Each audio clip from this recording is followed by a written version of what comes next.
Hello everyone, welcome to my tech Abhyasika YouTube channel. Friends, मागच्या क्लासमध्ये ज्या काही कमांड्स पाहिलं त्याबद्दल प्रॅक्टिकल पाहणार आहोत. तर आपण लिनक्समध्ये स्टार्ट केलेली आहे. यामधून आपण पब्लिक IP कॉपी करून घेणार आणि पुट्टीमध्ये जाऊन लॉग इन करणार. आपल्याला माहिती आहे त्या पुट्टीमध्ये कशा पद्धतीने करतो. तर यामध्ये पुट्टीमध्ये जाणार आणि यामध्ये पब्लिक IP पेस्ट करणार. पुट्टी चालू झालेलं आहे.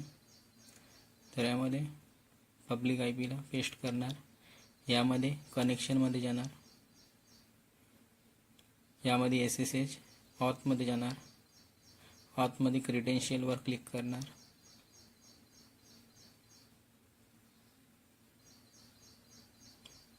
क्रेडेन्शियलवर क्लिक करणार. यामधून आपण की जे जनरेट केली होती त्या कीला आपण यामध्ये सिलेक्ट करणार आणि ओपन करणार. तर बघा, यामध्ये आपल्याला ॲक्सेप्ट पेज येऊन जाणार.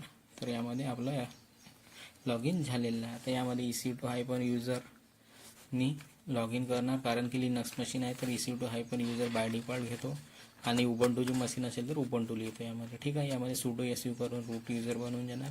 आता यामध्ये ज्या काही आपण थिअरी पार्टमध्ये कमांड पाहिल्या होत्या त्या आता यामध्ये 1 बाय 1 प्रॅक्टिकल करून पाहणार आहोत. चलो, तर सर्वात पहिले यामध्ये LS करून पाहणार. तर ह्या मशीनमध्ये काहीही नाही आहे, कारण की फ्रेश मशीन आहे. तर यामध्ये लिस्ट पाहणार. तर यामध्ये काहीही डेटा नाही. आता कॅट कमांडने फाईल क्रिएट करणार. कॅट ग्रेटर दॅन आणि फाईलचे नाव देता file1. ठीक आहे. कॅट कमांडने आपण डेटा फाईल क्रिएट करतो, ही गोष्ट लक्षात ठेवायची आहे. आणि टच कमांडने एम्प्टी फाईल क्रिएट करतो. आणि टच कमांडचा उद्देश आहे टाईमस्टॅम्प चेंज करणं. ठीक आहे. ॲक्सेस टाईम चेंज करणं, मॉडिफाय टाईम वगैरे करणं. ठीक आहे. यामध्ये डेटा लिहिता हेलो नितेश आणि Ctrl+D करून खाली येऊन Ctrl+D प्रेस करणार. यामुळे फाईल सेव्ह होऊन जाणार. आता LS करून आपण फाईलला पाहणार की खरंच ही फाईल बनलेली आहे काय. तर बघा, LS केलं तर file1 आपल्याला शो होत आहे, म्हणजे यामध्ये आपली file1 क्रिएट झालेली आहे. आता फाईलमध्ये काय लिहिलं आहे हे पाहण्यासाठी आपल्याला कॅट कमांडची यूज करावं लागेल. कॅट आणि फाईलचे नाव file1. तर बघा, हेलो नितेश या फाईलमध्ये मी लिहिलेलं आहे, ही गोष्ट आपल्याला शो होत आहे. आता आपल्याला एक आणखी फाईल बनवायची आहे. तर यासाठी कमांड आहे कॅट कमांड ग्रेटर दॅन आणि file2 नावाने यामध्ये फाईल बनवणार. आणि यामध्ये पण मी काही डेटा लिहिणार. एंटर करणार file2 दिल्यानंतर. यामध्ये पण काही डेटा लिहिणार. तर यामध्ये मी गुड मॉर्निंग लिहित आहे आणि Ctrl+D देऊन फाईलला सेव्ह करत आहे. ठीक आहे. लिनक्स मशीन खूपच सुंदर आहे. यामध्ये कलर आपल्याला चेंज करता येतो, फॉन्टचे साईज पण वाढवता येतो. ठीक आहे. ही कमांड चुकीची टाकली, यामध्ये हे केली, त्यामुळे आउटपुट चुकीचं आलेलं आहे. ठीक आहे. आता LS करणार. तर आपल्याला फाईल आपल्याला शो झालेली आहे file1 आणि file2. आता फाईलमध्ये काय लिहिलं ह्या गोष्टी पाहण्यासाठी आपण काय करणार, कॅट आणि फाईलचे नाव file2. तर बघा, यामध्ये काय लिहिलं, गुड मॉर्निंग लिहिलं आहे. हे गोष्टी आपल्याला शो होत आहे. आता याच फाईलमध्ये या file2 याच्या डेटामध्ये मला काही ॲड करायचे आहे याच डेटामध्ये. तर डेटा ॲड करण्यासाठी डबल ग्रेटर दॅनचा यूज करतो. ठीक आहे. तर file2 मध्ये ॲड करण्यासाठी मला डबल ग्रेटर दॅनमध्ये, म्हणजे त्याच डेटामध्ये मला ॲड करायचे आहे, म्हणजे double greater than. Single data greater दॅनला समजा की त्याच डेटामध्ये आणखी ॲड करायचे, म्हणजे आणखी एक डबल ग्रेटर दॅन साईन देणार. तर cat double greater than file2. आता यामध्ये जुनं कंटेंट शो नाही होणार. ठीक आहे. परंतु आपण यामध्ये काहीही ॲड करू शकतो. मी लिहित आहे हॅव अ नाईस डे आणि Ctrl+D प्रेस करून बाहेर येत आहे फाईलमधून. ठीक आहे. आता डेटा ॲड झालं की नाही ह्या गोष्टी पाहण्यासाठी आपण यामध्ये कमांड चालवणार कॅट file2, म्हणजे फाईलचे नाव. तर बघा, मागचे पण डेटा दिसत आहे, गुड मॉर्निंग आणि हॅव अ नाईस डे पण यामध्ये शो होत आहे. याचं असं आहे की जुनं डेटामध्येच नवीन डेटा ॲड होऊन जात आहे. यामध्ये मी एडिट नाही करू शकत, परंतु डेटा ॲड करू शकतो कॅट कमांडने. आता मला या तिन्ही फाईलचे डेटा एका फाईलमध्ये मर्ज करायचे आहे. तर कारण कॅट कमांडचा जो मेन पर्पज होता तो आहे कॉनकॅटिनेट करणं. यासाठी आपण कॅट कमांड लिहिणार. file1 file2 दोन्ही फाईलच्या डेटामध्ये एका फाईलमध्ये ॲड करायचे. त्यासाठी जेवढ्या पण फाईल आहे त्या सर्व फाईलचे नाव लिहिणार आणि ग्रेटर दॅन साईन देऊन जे आपण आपल्याला फाईलमध्ये त्या डेटाला पूर्ण टाकायचे आहे त्या फाईलचे आपण नाव देणार. तर मला ऑल फाईलमध्ये या दोन्ही फाईलचे डेटा टाकायचे आहे. तर त्यासाठी मी कॅट file1 file2 आणि ग्रेटर दॅन देऊन ऑल लिहिलं. तर जेवढे पण फाईल आहे त्याचे नाव लिहिणार आणि ग्रेटर दॅन साईन देऊन ज्या फाईलमध्ये स्टोअर करायच्या त्या फाईलच्या यामध्ये नाव देणार. तर बघा एल केलं तर आपल्याला पूर्ण फाईल शो झालेला आहे, फाईल 1, फाईल 2 आणि ऑल पण. ठीक आहे. आता मला कंटेंट चेक करायचे सर, कॅट ऑल केलं तर बघा hello Nitesh, good morning, have a nice day, म्हणजे पूर्ण डेटा आपल्याला यामध्ये शो होता. तर समजलं कॅट कमांडचे यूज सर्व फाईलला जोडून एक फाईल बनवणं. ठीक आहे. तर आता ह्या कॅट कमांडबद्दल आपल्याला आता समजलं असणार की कशा पद्धतीने कॅट कमांड काम करते. तर आता यामध्ये एक आणखी कमांड आहे कॉपी करण्याची. आपल्याला कॉपी करायची आहे तर कंटेंटला दुसऱ्या कंटेंटमध्ये, तर मला फाईल 1चे डेटा फाईल 2 मध्ये कॉपी करायचे आहे. त्यासाठी मी काय करणार, तर कॅट फाईल 1 म्हणजे सोर्सचं नाव लिहिणार आणि ग्रेटर दॅन देऊन डेस्टिनेशन म्हणजे ज्या फाईलमध्ये आपल्याला कॉपी करायचे आहे त्या फाईलचे नाव. तर त्या फाईलचे नाव काय, फाईल 2 अशी स्टक झालेली होती. तर यामध्ये लिहिणार कॉपी करायची आहे तर cat file 1 greater than file 2, कारण की मला फाईल 1चे डेटा फाईल 2 मध्ये कॉपी करायचे आहे. तर त्यासाठी मी फाईल 2, यामध्ये कोणती पण फाईल राहू शकते ज्यामध्ये तुम्हाला डेटा कॉपी करायचा आहे. तर सोर्स अँड डेस्टिनेशन या पद्धतीने याला समजा. तर यामधून फाईल 2चे डेटा इरेज होऊन नवीन डेटा अपडेट होऊन जाणार यामध्ये. तर कॅट फाईल 2 बघा हेलो नितेश यामध्ये शो होत आहे. तर ही फाईल ओव्हरराईट झालेली आहे. फाईल 1चे डेटा आता पाहणार तर बघा यामध्ये काय येणार, कॅट फाईल 1. ठीक आहे. हेलो नितेश शो झालेला आहे. आता त्याचप्रमाणे फाईल 1चे पण डेटा पाहणार तर बघा काय होते, तर कॅट फाईल 1. तर बघा हेलो नितेश दोन्ही फाईलमध्ये सेमच डेटा शो होत आहे, कारण याच्या जो डेटा आहे तो याला आपण कॉपी केलेला आहे.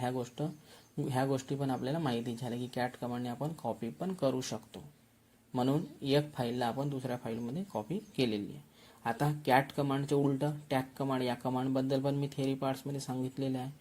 तर म्हणजे यामध्ये आपल्याला काय होणार, रिव्हर्स ऑर्डरमध्ये कंटेंट शो होणार. तर बघा टॅग फाईल 1 तर बघा हेलो नितेशचे नितेश हेलो, म्हणजे रिव्हर्स ऑर्डरमध्ये डेटा आपल्याला शो होत आहे. तर ह्या गोष्टी पण आपल्याला लक्षात ठेवायच्या आहे. टॅग कमांडचे उलट कॅट कमांडचे उलट टॅग कमांड रिव्हर्स ऑर्डरसाठी. ठीक आहे. कधी पण याचा यूज करू शकता. आता आपल्याला कॅट कमांड पूर्णपणे समजली असणार. आता आपण पाहणार आहोत टच कमांड, की टच कमांडनी कशा प्रकारे एम्प्टी फाईल क्रिएट करणार याबद्दल पण पाहणार आणि टाइम स्टॅम्प कशा पद्धतीने चेंज करतो याबद्दल पण यामध्ये पाहणार आहोत. तर बघा टच कमांडनी फाईल बनवणार. तर फाईल बनवण्यासाठी माहीत आहे आणि यामध्ये एक साथ 3 फाईल बनवणार. ठीक आहे. आपण मल्टिपल फाईल पण बनवू शकतो, टच फाईल 3, फाईल 4 आणि फाईल 5.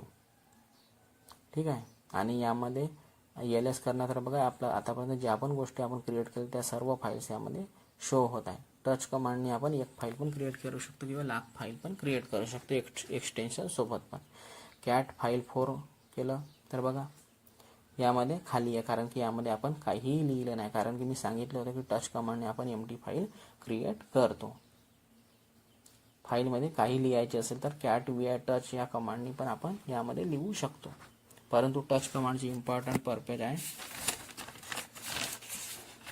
तो हा नाही आहे की आपण एम्प्टी फाईल क्रिएट करायचं, याचं पर्पज आहे की टाइम स्टॅम्प चेंज करणं. तर आता टाइम स्टॅम्प पाहण्यासाठी कमांड आहे स्टॅट आणि फाईल 1चं टाइम स्टॅम्प बघा यामध्ये ॲक्सेस टाइम, मॉडिफाय टाइम आणि चेंज टाइम यामध्ये आपल्याला शो होत आहे की कधी या फाईलमध्ये चेंज केलेला आहे, कधी यामध्ये फाईलमध्ये मॉडिफाय केलेलं आहे, कधी चेंज केलं आहे, कधी ॲक्सेस टाइम याची चेंज, ह्या गोष्टी ॲक्सेस झालेली आहे फाईल, ह्या गोष्टी सर्व आपल्याला शो होत आहे. आता टच फाईल 1 लिहिणार. तर आता याचा जो टाइम स्टॅम्प आहे तो यामध्ये अपडेट होऊन जाणार.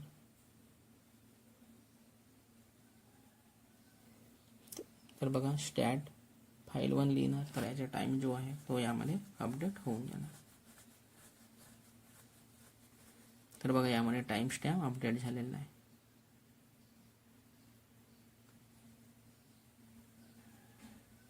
यामध्ये कंपॅरिझन करून पाहू शकता की बघा जी फाईल आपण आता क्रिएट केलेली आहे याचा टाइम चेंज झालेला आहे आणि जुनं टाइम स्टॅम्प पण यामध्ये पाहू शकता. तर यामध्ये टाइम स्टॅम्प चेंज झालेला आहे.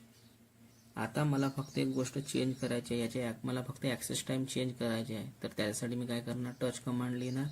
ॲक्सेस टाइम चेंज करण्यासाठी हाय पण याचे यूज करणार आणि फाईलचे नाव मी देत आहे फाईल 2चे नाव. तर याचा ॲक्सेस टाइम चेंज होऊन जाणार. आता यामध्ये स्टॅट कमांडने आपण चेक करणार फाईल 2, स्टॅट फाईल 2. तर बघा याचे ॲक्सेस टाइम चेंज झालेला आहे. बघा 7 54, ठीक आहे, जेव्हा की मॉडिफाईड टाईम 7:51 आहे. ठीक आहे, याचे ॲक्सेस टाईम या पद्धतीने चेंज झालेला आहे. ॲक्सेस टाईम चेंज करण्यासाठी आपण हायफन याचं यूज करतो. तर ॲक्सेस टाईम चेंज होणार तर मेटाडेटा आपोआप चेंज होऊन जाणार. आता मॉडिफाय टाईम चेंज करायचे आहे तर त्याच कमांडमध्ये आपण हायफन एमचे यूज करणार, स्मॉल एम. तर बघा टच हायफन एम आणि फाईलचे नाव. आता स्टॅट कमांडने चेक करणार, स्टॅट फाईल 2. बघा तर यामध्ये मॉडिफाय टाईम चेंज झालेला आहे. बघा 7:55 झालेला आहे, कारण की या टाईमला आपण त्या फाईलला मॉडिफाय केलेलं आहे. तर आता करंट टाईम यामध्ये येत आहे. मॉडिफाय टाईम पण चेंज झालेला आहे. आता ह्या गोष्टी पण आपण चेंज करू शकतो. टच कमांडचा जो मेन पर्पज आहे तो आहे टाइम स्टॅम्प चेंज करणं. तुम्ही गुगल पण करू शकता, याचे आन्सर हाच मिळणार. टच कमांडचं ओरिजिनल काम एम्प्टी फाईल क्रिएट करणं नाही, ओरिजिनल काम आहे त्याचं टाइम स्टॅम्प चेंज करणं. ह्या गोष्टी लक्षात ठेवायच्या आहेत. कोणी तुम्हाला सांगणार नाही ह्या गोष्टी, क्लासेसमध्ये पण नाही सांगत. कोणाला वाटतं की आम्ही का बरं तुम्हाला नॉलेज द्यायचं फ्रीमध्ये, असा उद्देश असतो आणि तुम्हाला नॉलेज शेअर नाही करायची याच कारणामुळे. त्या गोष्टी आता आपल्याला समजल्या असणार. आता आपण VI एडिटरचे यूज करणार की कशा पद्धतीने आपण यूज करू शकतो. तर मी VIचे ॲडव्हान्स व्हर्जन म्हणजे विम एडिटरचा यूज करत आहे. विम फाईल 5 नाव देत आहे. ठीक आहे, यामध्ये आय प्रेस करावं लागणार इन्सर्टसाठी, काही लिहिण्यासाठी.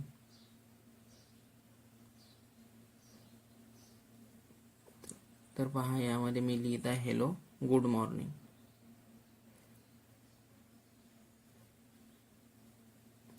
Good morning.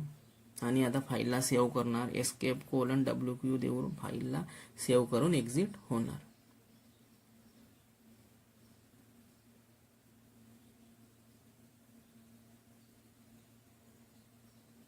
ठीक आहे, एस्केप द्यायचे, कोलन द्यायचे आणि WQ.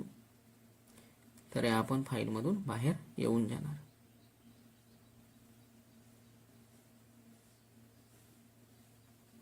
परंतु यामध्ये मशीन स्टक झालेली आहे, त्यामुळे हा प्रॉब्लेम येत आहे.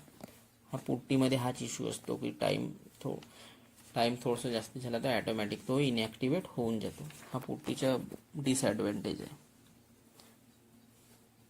तर हा खूप मोठा प्रॉब्लेम आहे पुट्टीमुळे. त्यामध्ये आपल्याला टाइम याच्या पुट्टीमध्ये जाऊन सेटिंगमध्ये जाऊन याच्या आपण टाइम याला एक्सटेंड करू शकतो की एवढ्या वेळेमध्ये तुम्ही इनॲक्टिवेट नको व्हावा, या पद्धतीने करू शकतो. बघा मी दुसऱ्यांदा बनवत आहे विम फाईल 5 मध्ये. तर बघा यामध्ये तो एरर दिलेला आहे आपल्याला, कारण की ती योग्य प्रकारे फाईल सेव्ह नाही झालेली आहे. यामुळे हे बघा खाली लिहून पण आलेलं आहे फाईल्स ऑलरेडी एक्झिस्ट. ही फाईल ऑलरेडी ही एक्झिस्ट मध्ये क्रिएट झालेली आहे असं ते शो करतं. तर बघा मी पुन्हा तुम्हाला दाखवत आहे. यामध्ये विम आणि दुसरी फाईल क्रिएट करत आहे दुसऱ्या नावाने. तर बघा यामध्ये पहा विम आणि फाईल 4 देणार. तर आपल्याला यामध्ये आपली फाईल यामध्ये क्रिएट होऊन जाणार आणि यामध्ये डेटा फिल करणार. तर पहा कशा पद्धतीने करत आहे. विम म्हणजे VIचे ॲडव्हान्स व्हर्जन आहे विम आणि फाईलचे नाव मी देत आहे फाईल 4. ठीक आहे, तर आता यामध्ये आपण इन्सर्ट करण्यासाठी डेटा लिहिण्यासाठी यामध्ये आय प्रेस करणार. यामध्ये लिहून पण येतो. आता आणखी यामध्ये लिहिणार हॅलो गुड मॉर्निंग. बघा खाली इन्सर्ट लिहून आलेलं आहे, लिहिलं तर आय प्रेस केलं तर हॅलो गुड मॉर्निंग. आता या फाईलला सेव्ह करणार. तर बघा कोलन एस्केप देऊन कोलन WQ ह्या गोष्टी पण आपल्याला खाली लिहून येतात. तर बघा एस्केप कोलन आणि WQ करून आपण यामध्ये फाईलला सेव्ह करून एक्झिट होऊन जाणार. तर आपल्याला ही फाईल आता ही फाईल आपली सेव्ह होऊन जाणार. ठीक आहे, बघा लिहित आहे बघा 3 वेळा होऊन गेलेला आहे. एस्केप कोलन WQ म्हणजे फाईल सेव्ह होऊन यामधून एक्झिट होऊन जाणार. तर हा एडिटरद्वारे आपल्याला फाईलला कशा प्रकारचे एडिट करायचे ह्या गोष्टी यामध्ये आपण केलेल्या आहे. आता मला या फाईलमध्ये काही चेंज करायचे आहे. तर बघा LS केलं तर आपल्याला फाईल शो होऊन गेलेली आहे. आता यामध्ये मला फाईलमध्ये काय डेटा आहे ते चेक करण्यासाठी कॅट फाईल 4 केलं तर बघा हॅलो गुड मॉर्निंग यामध्ये मी लिहिलेलं आहे. ठीक आहे, त्यामध्ये फाईल हॅलो गुड मॉर्निंग होतं. आता यामध्ये मला या फाईलमध्ये काही डेटामध्ये चेंज करायचे आहे, तर त्यासाठी मी विम एडिटर आणि फाईलचे नाव लिहिलं, आय प्रेस केलं आणि यामध्ये मी लिहित आहे अपडेटेड फाईल.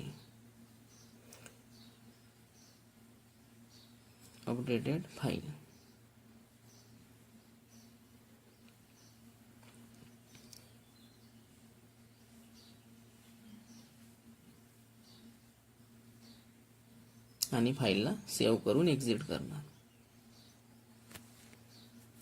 आता अपडेट झाली फाईलचा डेटा पाहणार, तर कॅट करून आपण या फाईलचा डेटा पाहणार काय काय लिहिलं आहे. तर कॅट फाईल 4, तर बघा काय काय, बघा जे आपण डेटा आपण यामध्ये लिहिलेला तो डेटा शो होता. Hello good morning updated file.